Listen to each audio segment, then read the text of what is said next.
Hello friends, in today's video we will see the presumptive taxation scheme under Income Tax Act. Friends, हम अपना ये video 4 part में divide करेंगे। एक तो who is the eligible SSC, ये किसको अप्लीकेबल होता है, what are the eligible business, कौन कौन से बिजनेस इसके अंडर एलिजिबल होते हैं, फिर what is the turnover criteria and what is the advance tax provision under this section.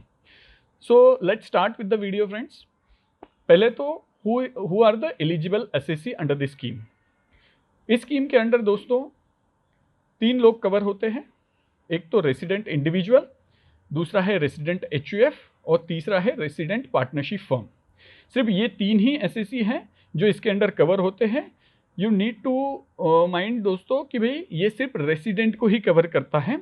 ये सिर्फ रेसिडेंट को कवर करता है, resident individual, resident HUF and resident partnership firm. So कौन कौन एलिजिबल नहीं होता है दोस्तों इसके under, private limited company, LLP, AOP, societies, ये सारे जो है other than these 3 nobody is covered under this scheme.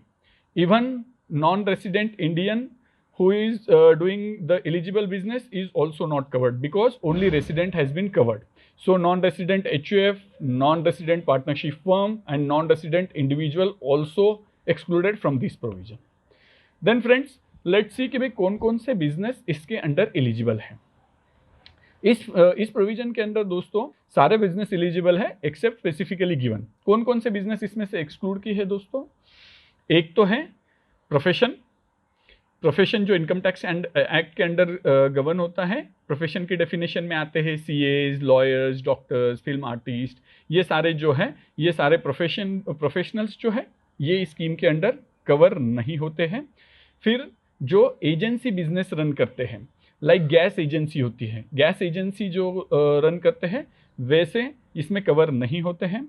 फिर जो कमीशन इनकम अर्न करते हैं, जो कमीशन इनकम अर्न करते हैं लाइक LIC एजेंट है या और कोई ब्रोकर है, कमीशन एजेंट है, वो इस स्कीम के अंडर कवर नहीं होते। और फोर्थ वन है जो ट्रांसपोर्ट बिजनेस में डील करते हैं, ट्रांसपोर्टेशन बिजनेस में जो है ये 4 SSC जो है ये इस स्कीम के अंडर गवर्न नहीं होते हैं। सो दोस्तों अगर हम रिवर्स वे देखेंगे तो कौन कौन कवर होता है, तो every manufacturing unit, every trading unit, इधर होलसेल और रिटेल दोनों kind of trading unit cover होते हैं। सर्विस सेक्टर भी कवर होता है, कंस्ट्रक्शन बिजनेस भी कवर होता है, सर्विस सेक्टर भी कवर होता है। तो ये सारे जो other than those 4 category specifically excluded, ये कैटेगरी छोड़ के बाकी सारे बिजनेस इसमें कवर होते हैं, इवन जॉब वर्क भी इसमें कवर हो जाता है। फिर दोस्तों हम देखते हैं आगे कि भाई ये एलिजिबल बिजनेस देख लिए हमने, इनएलिजिबल बिजनेस देख लिए हमने। अब देखते हैं दोस्तों कि भाई इसमें टर्नओवर का क्राइटेरिया क्या है। टर्नओवर इस स्कीम के अंडर फॉल होने के लिए दोस्तों टर्नओवर का लिमिट है 2 करोड़ का। Earlier this was 1 crore. Now the amendment has come in 17-18 and that turnover has been increase to 2 crore rupees. तो मतलब अगर मेरा टर्नओवर 2 करोड़ है और मैं एलिजिबल बिजनेस के अंडर फॉल होता हूं और मैं एलिजिबल SSC हूं तो मैं ये स्कीम का बेनिफिट ले सकता हूं। अब दोस्तों कुछ एग्जांपल्स देखते हैं हम। जैसे I am an individual businessman, individual हूं, मैं इंडिया में रेसिडेंट हूं और मैं ट्रेडिंग एक्टिविटी कर रहा हूं और मेरा बिजनेस टर्नओवर है 1.2 करोड़। 1.2 करोड़ का बिजनेस है मेरा।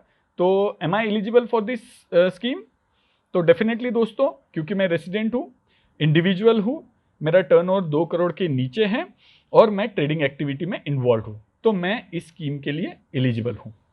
अनदर एग्जाम्पल देखते हैं दोस्तों कि भाई मेरा एक मैन्युफैक्चरिंग यूनिट है जिसका टर्नओवर है मेरा 1 करोड़ का, दूसरा ट्रेडिंग एक्टिविटी है जिसका करोड़ है 75 लाख का। क्या मैं इसके अंडर एलिजिबल हूं? मेरे पास 2 बिजनेस है, मैं क्या इसके अंडर एलिजिबल हूं? तो डेफिनेटली दोस्तों मेरे दोनों बिजनेस जो है इस दोनों भी एलिजिबल बिजनेस है, इसीलिए और प्लस मेरा टर्नओवर 2 करोड़ के नीचे है, तो 2 करोड़ के बिलो होने के कारण मैं इस स्कीम के लिए एलिजिबल हूं। मुझे जो भी परसेंटेज जो टर्नओवर पे डिक्लेयर करना है वो टर्नओवर पे डिक्लेयर करके I am eligible to claim this scheme. फिर दोस्तों अगला एग्जांपल देखते हैं हम कि भाई मेरा एक बिजनेस जो है मैन्युफैक्चरिंग उसमें 1 करोड़ का टर्नओवर है, दूसरा जो है ट्रेडिंग का है जिसमें मेरा 75 लाख का है, तीसरा बिजनेस है मेरा सर्विस का है, कुछ जॉब वर्क का बिजनेस है जिसके अंडर मेरा 50 लाख का टर्नओवर है। अब क्या मैं एलिजिबल हूं इस स्कीम के लिए? नहीं दोस्तों, क्योंकि मेरा टोटल टर्नओवर मेरे टोटल टर्नओवर को काउंट किया जाएगा, जो कि अब मेरा 2 करोड़ को क्रॉस कर रहा है। तो भले ही अदर कंडीशन मेरे सेटिस्फाई हो रहे हैं, पर मेरा टर्नओवर का कंडीशन सेटिस्फाई नहीं होने से मैं ये बिजनेस का क्लेम नहीं, ये स्कीम का बेनिफिट नहीं ले सकता हूँ। तो मैं इस स्कीम के बाहर हो जाता हूँ, मैं 44 AD के अंडर नहीं जा सकता। फिर दोस्तों देखते हैं कि भाई अगर मैं एलिजिबल एसएससी हूँ, मेरा बिजनेस भी एलिजिबल है, मैं टर्नओवर के क्राइटेरिया में भी फिट हो रहा हूँ, तो मुझे क्या करना है आगे, मेरा इनकम कितना टैक्सेबल होगा। तो दोस्तों गवर्नमेंट ने इसके लिए 8% का क्राइटेरिया दिया है कि भाई आपको 8% इनकम, जो कि आपका टर्नओवर है, मिनिमम 8% आपको डिस्क्लोज करना है। उस पर जितना भी रेगुलर स्लैब रेट से टैक्स आएगा उतना भरना है, and your return is complete. आपको बुक्स ऑफ अकाउंट मेंटेन करने की जरूरत नहीं है, आपको कोई ऑडिट करने की जरूरत नहीं है। आपको सिर्फ आपकी ग्रॉस रिसीट का रिकॉर्ड मेंटेन करना है, आपके रिसीट एंड पेमेंट का रिकॉर्ड मेंटेन करना है। इसके बेसिस पे आपको 8% का टैक्स, 8% का प्रॉफिट अराइव करना है। 8% के प्रॉफिट के ऊपर आपको टैक्स भरना है, and you can be relieved all other record maintenance compliances. So दोस्तों, आप इसके ऊपर, क्या हम इसके ऊपर 8% के ऊपर इनकम डिस्क्लोज कर सकते हैं? डेफिनेटली दोस्तों, हम इसके ऊपर भी इनकम डिस्क्लोज कर सकते हैं। सुमोटो मैं 9% भी कर सकता हूँ, 10% भी कर सकता हूँ। क्या मैं 8% के नीचे इनकम डिक्लेयर कर सकता हूँ? तो कर सकता हूँ दोस्तों, पर in that case I have to maintain my books of account under section 44AA, and plus मुझे अंडर सेक्शन 44AB के अंडर मुझे मेरा ऑडिट भी करके लेना पड़ेगा। बुक्स ऑफ अकाउंट भी मेंटेन करने पड़ेंगे। पर अगर मेरा जो प्रॉफिट है वो 2,50,000 से बिलो होता है, अगर वो मेरा जो profit after if I show below 8%, और वो मेरा जो प्रॉफिट है 2,50,000 से कम होता है, तो मुझे ऑडिट करने की जरूरत नहीं है। अदरवाइज अगर मेरा इनकम 2,50,000 के ऊपर है और मैं 8% से नीचे शो कर रहा हूं, 8% के नीचे प्रॉफिट बता रहा हूं, तो मुझे ऑडिट करने की जरूरत है, बुक्स भी मेंटेन करने की जरूरत है। प्लस दोस्तों, गवर्नमेंट ने डिजिटाइजेशन और डिजिटल पेमेंट को प्रमोट करने के लिए नया एक इसमें परसेंटेज ऐड किया था, एक इंसेंटिव दिया इन सारे एसएससीज को कि if your mode of payment, मतलब आप जो पैसा रिकवर कर रहे हो, जो सेल कर रहे हो, उसमें जो पैसा आपका आ रहा है, वो पेमेंट अगर आपका अकाउंट पे ही चेक, डिमांड ड्राफ्ट या कोई भी इलेक्ट्रॉनिक मोड से है, जैसे एनईएफटी है, भीम ऐप से है, या और भी कोई इलेक्ट्रॉनिक एनईएफटी, आरटीजीएस, ये कोई मोड से है, तो you can even show the 6% of your total turnover. मतलब जितना भी आपका इलेक्ट्रॉनिक मोड से, चेक से या डीडी से जो पेमेंट आया है, उस पर आप 6% शो कर सकते हो। बाकी जो टर्नओवर है उस पर आप 8% शो कीजिए। फॉर एग्जाम्पल, मेरा 1 करोड़ का टर्नओवर है एलिजिबल बिजनेस से। 1 करोड़ के टर्नओवर में मेरा जो 70 लाख का टर्नओवर है वो मेरा कैश में है, और 30 लाख का जो टर्नओवर है वो मेरा डीडी से है, चेक से है, इलेक्ट्रॉनिक भीम ऐप से है, और एनईएफटी, आरटीजीएस, इन सारी चीज़ों से है। तो दोस्तों यहाँ पर मेरा 70 लाख जो है उस पर मैं 8% का प्रॉफिट शो करूंगा, और 30 लाख जो है उस पर 6% का ही प्रॉफिट शो करूंगा। इस तरह से मेरा प्रॉफिट अराइव होगा। ये स्कीम दी है डिजिटाइजेशन को प्रमोट करने के लिए। तो दोस्तों, होप आपको ये चीज़ तो ध्यान में आ गई होगी कि भाई मेरा प्रॉफिट कैसे अराइव होगा। अब इसका टैक्सेबिलिटी जो है दोस्तों, ये टैक्सेबिलिटी रेगुलर वे में होगा कि भाई मेरा जैसे जो भी स्लैब होगा, मेरा 2.5 लाख तक का स्लैब है, फिर 5 लाख तक का स्लैब है, फिर 10 लाख का स्लैब है, जो भी स्कीम में हम होंगे, ओल्ड या न्यू, उस तरह से मेरे स्कीम वाइज, मेरे स्लैब के हिसाब से मेरा ये टैक्सेशन होगा। फिर दोस्तों आइए देखते हैं कि भाई एडवांस टैक्स के बारे में क्या बोलता है ये सेक्शन। तो एडवांस टैक्स के प्रोविजन अर्लियर तो जो थे 17-18 के पहले जो थे, एडवांस टैक्स हमको भरने की जरूरत नहीं थी। एडवांस टैक्स की बजाय हमको डायरेक्टली जब हम रिटर्न फाइल करते थे उसी समय हमको सेल्फ असेसमेंट टैक्स भरने की जरूरत थी। पर अभी न्यू लॉ के हिसाब से हमको एडवांस टैक्स के 4 इंस्टॉलमेंट में से एक इंस्टॉलमेंट भरने की जरूरत है, जो कि 15 मार्च को होता है। एडवांस टैक्स के वैसे 4 इंस्टॉलमेंट होते हैं, 15 जून, 15 सितंबर, 15 दिसंबर और 15 मार्च। उसमें से जो 15 मार्च का जो इंस्टॉलमेंट होता है, जिसके अंडर मुझे टोटल जो भी प्रॉफिट होने वाला है उसका 100% टैक्स उस डेट पे एडवांस टैक्स के फॉर्म में भरना होता है। What if I don't pay the advance tax? अगर मैं एडवांस टैक्स नहीं पे करता हूं तो मुझे सेक्शन 234C के अंडर इंटरेस्ट पे करना होता है जब तक कि मैं वो सेल्फ असेसमेंट के फॉर्म में टैक्स भर नहीं देता।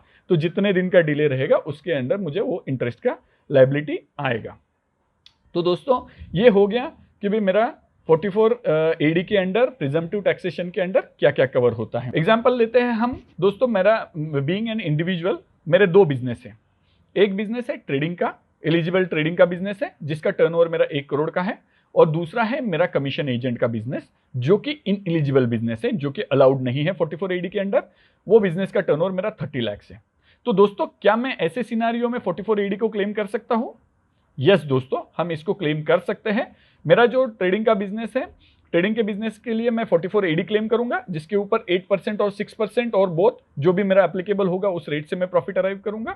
प्लस जो कमीशन का बिजनेस है उसको मैं रेगुलर स्कीम के अंडर जाऊंगा, जिसके अंडर मैं टोटल टर्नओवर शो करूंगा, जिसके अंडर मैं रिलेटेड सारे एक्सपेंसेस क्लेम करके प्रॉफिट अराइव करूंगा, और उस पर मैं उसको भी मैं रेगुलर इनकम में ऐड करूंगा। अब दोस्तों ये सारा जो है ये प्रॉफिट अराइव हो जाएगा, इसको मैं रेगुलर टैक्स रेट से इसको टैक्स करूंगा। फिर दूसरा एग्जांपल देखते हैं दोस्तों।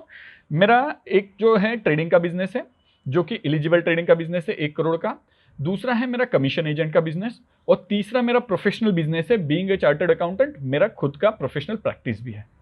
तो क्या मैं ये स्कीम का बेनिफिट ले सकता हूं? और मेरे प्रोफेशनल प्रैक्टिस का टर्नओवर है 50 लाख का, कमीशन एजेंट का बिजनेस है मेरा 30 लाख का, और मैं जो ट्रेडिंग का बिजनेस है मेरा वो है 1 करोड़ का। अब क्या मैं इसके अंडर ये 44 AD में क्लेम कर सकता हूं? डेफिनेटली दोस्तों, मैं 44 AD में मेरा 1 करोड़ का एलिजिबल बिजनेस क्लेम करूंगा।